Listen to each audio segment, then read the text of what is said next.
আপনার নামটা কি? সেই সকালের তো ইন্টারভিউ নিচ্ছি। ইন্টারভিউ নীতি নীতি খিদে লেগেছে। আর এটাই আছে, এইটা হয়ে গেলে একটু বাসি। এই পরবর্তীতে কিটা আছেন, চলে আসেন।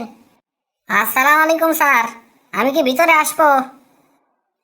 ওয়ালাইকুম আসসালাম। আসেই তো পড়ছেন, আর কত ভিতরে আসবেন? বসেন। আপনার নামটা কি? স্যার, আমার নাম টাকি না, আমার সুন্দর একটা নাম আছে। আরে টাকি মাছ বলি নাই, আপনার নাম কি তাই জিজ্ঞাসা করছি। ও, আমার নাম? স্যার, আমি কি আমার নামটা ইংরেজিতে কব নাকি বাংলায় কব? ইংরেজিতেই বলেন। Sir, my name is Red James government. Red James government? এইটা আবার কোনো নাম হইল? স্যার, আপনি তো ইংরেজিতে নাম বলতে বলছেন। এই আমার নাম হইল লাল মানিক সরকার। লালের ইংরেজি হচ্ছে রেড, মানিকের ইংরেজি হচ্ছে জেমস, আর সরকারের ইংরেজি হচ্ছে গভর্নমেন্ট।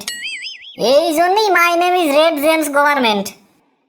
ও, কারো নামের ইংরেজি অর্থ এতটা অদ্ভুত হতে পারে, আপনারে না দেখলে জানতামই না। আচ্ছা, আপনার বায়োডাটা কি আপনি নিজেই লিখেছেন? জি স্যার, নিজের হাতে লিখছি। আপনার লেখা তো বাজে কে? স্যার, আসলে ছোটবেলাতে আমার ইচ্ছে ছিল ডাক্তার হব, তাই ডাক্তারদের মতো লেখার চেষ্টা করতেছি। ও, আচ্ছা বলতে পারবেন গ্রামার কাকে বলে, কত প্রকার এবং কি কি? জি স্যার, গ্রামার হলো যারা গ্রামে বসবাস করে তাদের গ্রামার বলে। গ্রামার হলো দুই প্রকার, বাংলা গ্রামার আর হলো ইংরেজি গ্রামার। যারা বাংলাদেশের গ্রামে বসবাস করে তাদের বাংলা গ্রামার বলে, আর যারা ইংল্যান্ড আমেরিকার গ্রামে বসবাস করে তাদেরকে বলা হয় ইংরেজি গ্রামার। ও আচ্ছা, ইংরেজিতে 5টি ফুলের নাম বলেন তো। জি স্যার, অবশ্যই। Beautiful, peaceful, wonderful, painful, houseful. আরে, এগুলো কি বলতেছেন আপনি? স্যার, আপনিই তো বললেন ইংরেজিতে 5টি ফুলের নাম বলতে। আচ্ছা, যাই হোক। আচ্ছা বলেন তো, পানিতে বাস করে এমন 5টি প্রাণীর নাম কি? স্যার, ব্যাঙ। আর বাকি 4টি? স্যার, একটি ব্যাঙ, ব্যাঙের স্ত্রী, তার 2 ছেলে ও 1 মেয়ে, এই হয়ে গেল মোট 5টি। কি? এ কেমন উত্তর?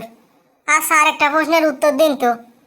এমন একটা বিপদের নাম বলুন যেখান থেকে উদ্ধার হলেও সমস্যা, আবার না হলেও সমস্যা। উদ্ধার হলেও সমস্যা, না হলেও সমস্যা। ও, বুঝতে পারছি। স্যার, এইটার উত্তর হইল কারো লুঙ্গির ভিতর আগুন লাগা। হ্যাঁ, মানে?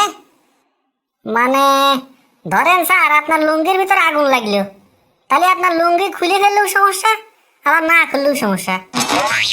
থাক থাক থাক, আর বলা লাগবে না। আপনি তো মারাত্মক মানুষ মিয়া। জি স্যার, আমার প্রতিবেশীরা ওই কথাই কয়। এ কার পাল্লায় পড়লাম রে বাবা। আচ্ছা, মেয়ে মানুষের সম্পর্কে আপনার মন্তব্য কি? স্যার, মেয়ে মানুষ হলো খেলার মতো।